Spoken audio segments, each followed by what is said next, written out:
Hello everyone. So guys, आज हम discuss करने वाले डिटेल्ड वीडियो जो अभी जिसकी हमने रील भी बनाई थी कि इंपॉर्टेंट क्वेश्चंस है उसका डिटेल्ड। अब detailed important topics of class 11th micro economics, इसके इंपॉर्टेंट टॉपिक्स डिस्कस करने वाले हैं। फर्स्ट आपका चैप्टर आता है central problem of the economy का। Central problem of the economy is your what to produce, how to produce and for whom to produce. तो आपसे ये क्वेश्चन पूछा जा सकता है कि आपकी सेंट्रल प्रॉब्लम ऑफ इकोनॉमी कैसे अराइज होती है। अराइज होने का रीजन आपको पता है, वांट्स लिमिटेड है, रिसोर्सेज स्केर्स हैं, जिसकी वजह से कुछ प्रॉब्लम अराइज होती है, सेंट्रल प्रॉब्लम अराइज होती है। That is what to produce, how to produce and for whom to produce, और आपको इसको एक्सप्लेन करना है। देन आपका पीपीसी कर्व, आपका पीपीसी कर्व कैसे शिफ्ट करता है। सपोज करो कि अब ये आपसे क्वेश्चन पूछ सकते हैं कि मेक इन इंडिया प्रोजेक्ट अगर आपके प्रधानमंत्री ने लॉन्च किया, उससे पीपीसी पे क्या इफेक्ट पड़ेगा, तो उससे पीपीसी आगे की ओर शिफ्ट हो जाएगी। अगर कोई फ्लड आ गया, सुनामी आ गया, उसका पीपीसी पे क्या इफेक्ट पड़ेगा, पीपीसी बैकवर्ड शिफ्ट हो जाएगी। तो this kind of case study form में आपको ये क्वेश्चन पूछा जा सकता है। नेक्स्ट है आपका marginal opportunity cost. Yes, this is very important. MOC आपको पूछ सकते हैं, डिफाइन करना भी आ सकता है, और इसमें आपको एक टेबुलर फॉर्म में उसका एक अपने माइंड में कोई एग्जाम्पल क्रिएट करके, न्यूमेरिकल एग्जाम्पल क्रिएट करके आपको इससे क्वेश्चन पूछा जा सकता है कि लॉस अपॉन में गेन, कितना लॉस हो रहा है, कितना गेन हो रहा है। आप अपना एक एग्जाम्पल सेट करो, उसको टेबुलर फॉर्म में प्रेजेंट करो और एमओसी की डेफिनेशन दो। तो this kind of question can be asked in your exam. तो ये तो हो गया हमारा चैप्टर नंबर 1 और 2, आप कह सकते हो इंट्रोडक्टरी चैप्टर में से। नेक्स्ट आपका आता है consumer equilibrium and utility analysis. इसमें कंज्यूमर इक्विलिब्रियम आपको बताना है वन कॉमोडिटी केस के हिसाब से या टू कॉमोडिटी, दोनों ही इंपॉर्टेंट है। वन कॉमोडिटी केस मतलब इसमें यूटिलिटी क्या होता है, वांट सेटिस्फाइंग पावर, मींस आप कितना पे कर रहे हो और आपको कितने की सेटिस्फेक्शन मिल रही है, वो हम चीजें इस चैप्टर में पढ़ते हैं। और सबसे बड़ी बात, ये चैप्टर आपका मार्शल ने दिया है, तो अगर आपसे मार्शल अप्रोच भी पूछा जा रहा है ना कि consumer equilibrium with the Marshall approach आपने बताना है, तो इसका मतलब क्या है कि आपने वन कॉमोडिटी या टू कॉमोडिटी के हिसाब से इस क्वेश्चन का आंसर करना है। और आपका अब नेक्स्ट आता है indifference curve, consumer equilibrium indifference curve IC and इसकी प्रॉपर्टी। 100% ये पेपर में क्वेश्चन आना चाहिए। इसकी प्रॉपर्टीज बहुत ज्यादा इंपॉर्टेंट होती है। IC never intersect each other, higher IC shows higher level of satisfaction, neither touch O X axis nor touch O Y axis, it is downward sloping, it is convex to the origin। ये 5 इसकी mainly properties हैं, ये पांचों properties आपको आनी चाहिए और with diagram आपने इसको एक्सप्लेन करना है। डायग्राम की भी एक वीडियो मैं आपके लिए सून बनाऊंगी जिसमें हम सारे चैप्टर्स के डायग्राम्स में आपके साथ शेयर करूंगी, क्योंकि माइक्रो इकोनॉमिक्स बिना डायग्राम के पॉसिबल नहीं है, आप उसमें नंबर ले ही नहीं सकते। नेक्स्ट आपका बजट लाइन के थ्रू, इसमें आपको कंज्यूमर इक्विलिब्रियम बताना है बजट के हिसाब से कि कंज्यूमर का कितना बजट है और वो कौन से ऐसे combination of two goods consume करे अपने गिवन बजट से जो उसको मैक्सिमम सेटिस्फेक्शन दे रहे हैं। अब बजट के हिसाब से मींस इसमें आपने कंज्यूमर इक्विलिब्रियम जो बताना है वो आईसी के रेफरेंस से बताना है। कंज्यूमर इक्विलिब्रियम जहां पे बजट लाइन और जहां पे एक आईसी इंटरसेक्ट करेगा वो आपका कंज्यूमर इक्विलिब्रियम पॉइंट होगा यहाँ पे। तो ये क्वेश्चन आता है पेपर में, 6 मार्क्स में भी आपको ये क्वेश्चन देखने को मिल सकता है, तो ये क्वेश्चन जरूर करके जाना।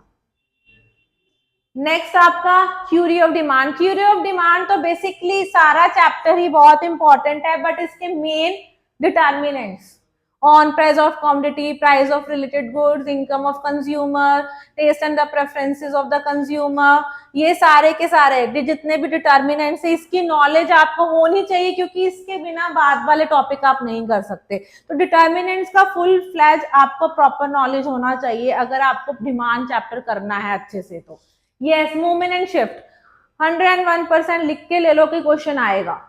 आपका शिफ्ट और मूवमेंट में डिफरेंस, एक्सटेंशन और इंक्रीज में डिफरेंस, कॉन्ट्रैक्शन और डिक्रीज में डिफरेंस, पक्का से पक्का इनमें से आपको एक आधा डिफरेंस देखने को मिल सकता है।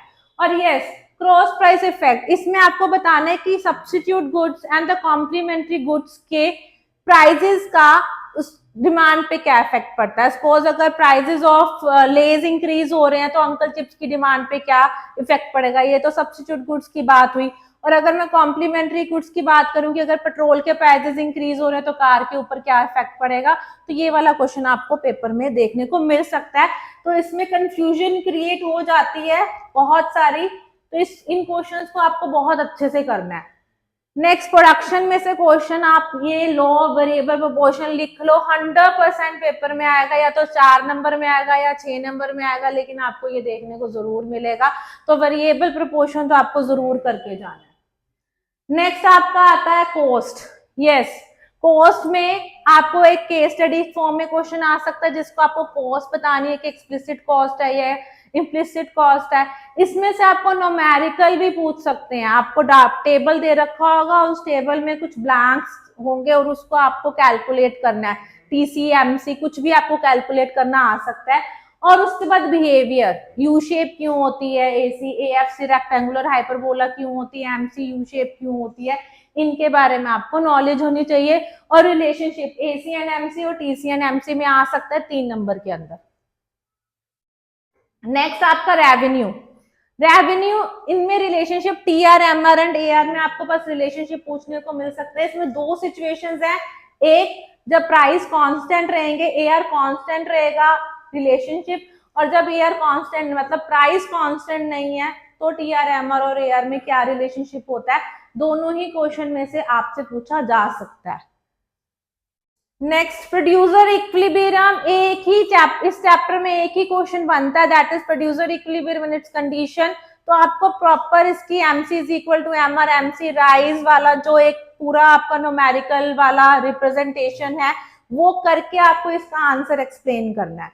और उसके बाद इसमें से आपको कुछ आपको पता होना चाहिए कि इकोनॉमिक वो क्या प्रॉफिट क्या होता है, अकाउंटिंग प्रॉफिट क्या होता है, अब नॉर्मल लॉस क्या होता है, सुपर नॉर्मल प्रॉफिट क्या होता है, नॉर्मल प्रॉफिट क्या होता है, इन सब के बारे में आपको थोड़ा बहुत इंफॉर्मेशन होनी चाहिए क्योंकि एमसीक्यूज में ये क्वेश्चन पूछ सकते हैं आपसे। Next, supply, law of supply and exception और मैक्सिमम इसमें आता है कि सप्लाई कर्व पे क्या इफेक्ट पड़ेगा, जीएसटी का, सब्सिडीज का, नॉर्मल गुड के प्राइजेस का या इंफीरियर गुड्स के प्राइजेस का। इनपुट महंगा हो रहा है तो सप्लाई पे क्या इफेक्ट पड़ेगा, इनपुट सस्ता है तो सप्लाई पे क्या इफेक्ट पड़ेगा, फैक्टर ऑफ प्रोडक्शन महंगे हो रहे हैं तो क्या इफेक्ट पड़ेगा, फैक्टर ऑफ प्रोडक्शन सस्ते हो रहे हैं तो सप्लाई का बैकवर्ड शिफ्ट हो जाएगी। इस टाइप का क्वेश्चन आपको इसमें से देखने को मिल सकता है। नेक्स्ट, मार्केट, परफेक्ट कंपटीशन के फीचर्स बहुत इंपॉर्टेंट है, आप इसको करके जाओ, आपको इसमें से क्वेश्चन मिलेगा ही मिलेगा। Next, last chapter of the micro economics, इसमें आपसे पूछ सकते हैं कि परफेक्ट कंपटीशन में कैसे हम प्राइजेस को डिटरमाइन करते हैं। आपको पता ही होगा जहां पे डिमांड एंड सप्लाई दोनों इक्वल होती है वहां पे हम एनालाइज करते हैं प्राइजेस को। और इसमें आपको question excess and deficit supply का भी आ सकता है, एक्सेस डिमांड, एक्सेस सप्लाई। तो किसी भी एक्सेस डिमांड, ऊपर वाला एक्सेस डिमांड का पॉइंट होता है, नीचे वाला एक्सेस सप्लाई का पॉइंट होता है, उसका एनालिसिस आपको प्रॉपर आना चाहिए। ये वाला क्वेश्चन आपको with tabular and diagrammatic presentation के साथ 6 नंबर में आ सकता है। Next, price ceiling price floor, 101% ये क्वेश्चन आएगा ही आएगा। इस चैप्टर का सबसे most important question price ceiling price floor है। दोनों आ गए तो 6 में, एक आया तो 3 में।